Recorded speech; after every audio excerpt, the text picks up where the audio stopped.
Tapi mereka yang berakidah Asy'ariyah mengklaim bahawa Imam Abu Hasan Asy'ari berakidah Asy'ariyah. Tidak.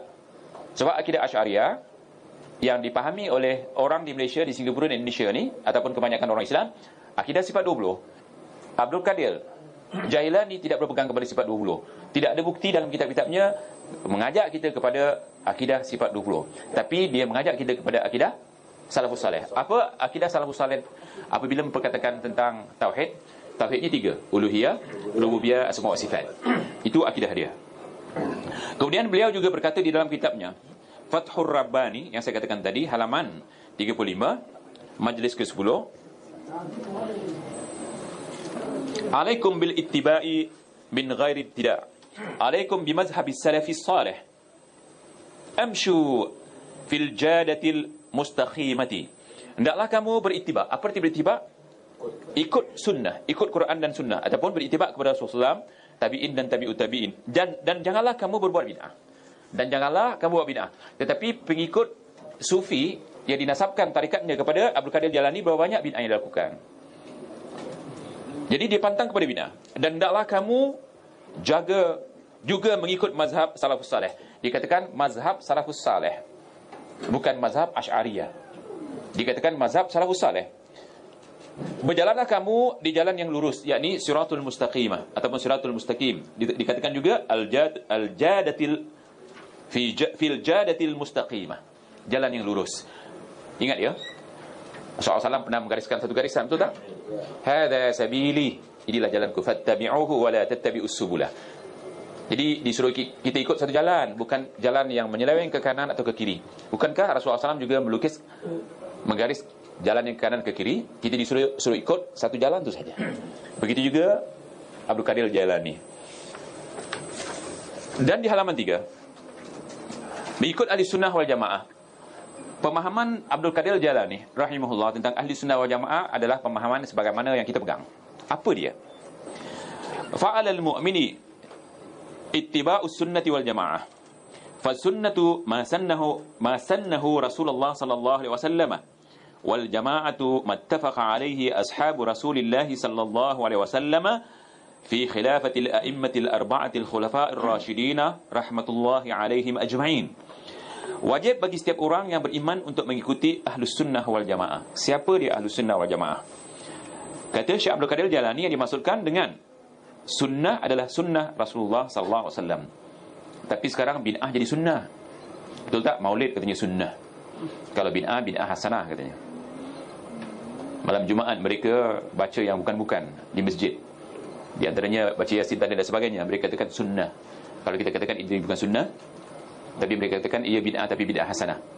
Jadi tidak ada bid'ah hasanah di dalam Islam. Kalau nak ikut sunnah, sunnah ada contohnya. Yang tak ada contohnya, itu bukan sunnah. Jadi kalau nak ikut Abdul Qadir Jailani rahimahullah, ikutlah sunnahnya. Ikutlah sunnahnya. Kerana sunnah bagi dia adalah sunnah Rasulullah SAW. Sedangkan ini dimaksudkan dengan jamaah adalah kesepakatan para sahabat Rasulullah SAW pada masa Khulafa' ar-Rasyidin yang 4 terutamanya. Sebab kata Rasulullah SAW, berpeganglah kepada sunatku dan sunat Khulafa' ar-Rasyidin. Kemudian kata Rasulullah SAW, alaikum bil athar, alaikum bil athar. Hendaklah kamu kembali kepada athar, hendaklah kamu kembali kepada athar. Dimaksudkan athar siapa? Athar sahabat sekalian, tanpa kecuali. Dan di antara sahabat-sahabat kibarus sahabah. Siapa kibarus sahabah? A'immatul ummah. Siapa dia kibarus sahabah? A'immatul ummah, pertama Abu Bakar, kemudian Umar, Utsman dan Ali. Kerana Rasulullah SAW mengatakan alaikum bisunnati, hendaklah kamu kembali kepada sunatku wa sunnatul khulafa' ar-rasyidin al-mahdiyyin min ba'di. Jadi pegangan Abdul Qadir Jailani sama dengan kita. Tetapi orang yang menasabkan dirinya kepada tarikat Abdul Qadir Jailani jauh sekali. Perbuatan mereka penuh dengan bid'ah, khurafat, syirik dan macam-macam lagi. Kemudian apa kata Syekh Abdul Qadir Jailani rahimahullah? Kewajipan mengikut akidah yang benar, iaitu akidah salafus salih. Ditekankan akidah salafus salih. Tapi jahat orang-orang sufi sekarang. Dia mengatakan, yang mengatakan salafus salih ini Wahabi. Sehingga Jami'ah Al-Ghar mengatakan Wahabi itu salafi, salafi itu Wahabi. Jahilnya dia. Tetapi diangkat di Malaysia menjadi ketua itu dan ketua ini, dikedepankan dalam ceramah-ceramahnya. Sedangkan dalam memahami persoalan Wahabi dan Salafi, mereka tidak faham. Sebab salafus salih istilah mendahului istilah Wahabi. Istilah Wahabi ini kemudian, 300 tahun dahulu baru timbul istilah Wahabi. Kemudian cuba lihat apa kata Syekh kita. Syekh mengatakan, Di dalam kitabnya Al-Ghunyah halaman 455, فالذي يجب على المريد المبتدئ في هذه الطريقة الاعتقاد الصحيح الذي هو الأساس فيكون على عقيدة السلف الصالح. Perkara yang diwajibkan atas setiap para pemula yang baru mengikut tarikat. Tarikat di sini sebenarnya mazhab, ya. Mazhab salaf ini untuk memiliki apa dia? Akidah yang sahihah. Jadi kalau ingin kembali kepada akidah salaf yang diperintahkan, yang diajar oleh syekh kita, yakni Abdul Qadir Jalani, adalah kembali kepada akidah sahihah, yakni akidah tauhid as-sahihah. Sebab akidah adalah asas segala-galanya. Tanpa akidah, semua amalan kita digugurkan, dibatalkan. Semua amalan kita tidak diterima oleh Allah Subhanahu Wa Taala tanpa akidah. Dan walaupun punya akidah, pastikan akidah kita yang sahih, yang tidak ada syirik di dalamnya. Kalau akidah tauhid dicampur dengan syirik, itu bukan nama tauhid lagi. Kemudian, dan hal ini merupakan dasar yang harus dimiliki oleh semua orang yang beriman, yang ingin kembali kepada manhaj salaf, perlu mempunyai akidah yang sahih. Dan akidah yang sahih itu adalah akidah salafus salih. Faham insya-Allah? Dia menekankan, kalau kita baca buku-bukunya, dia menekankan supaya kita kembali kepada akidah salafus salih. Ini bermakna orang yang ikut tarikat, dikatakan tarikat Abdul Qadir Jalani, kalau dia tak kembali kepada manhaj salafus salih, dia sebenarnya berbohong. Dia cuma memakai nama Abdul Qadir Jalani, meminjam namanya yang masyhur, meminjam kemasyhurannya untuk menaikkan dia punya tarikat. Berbohong mereka sebenarnya. Kemudian tentang iman, cuba lihat. Banyak ia kata-katanya, tapi cukuplah ini jadikan hujah untuk kita fahami dan mengenal mereka.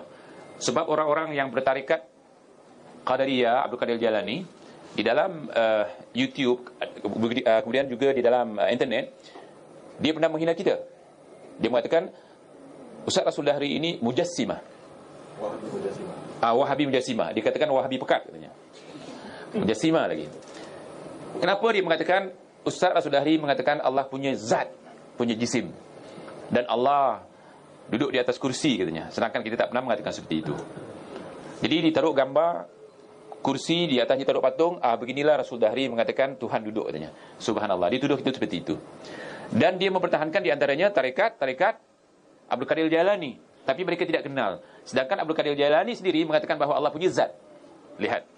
Jadi orang yang bercakap tanpa mengambil kata-kata ulama yang diambil, itu satu pembohongan besar dan memfitnahkan ulama yang agung seperti ini. Lihat.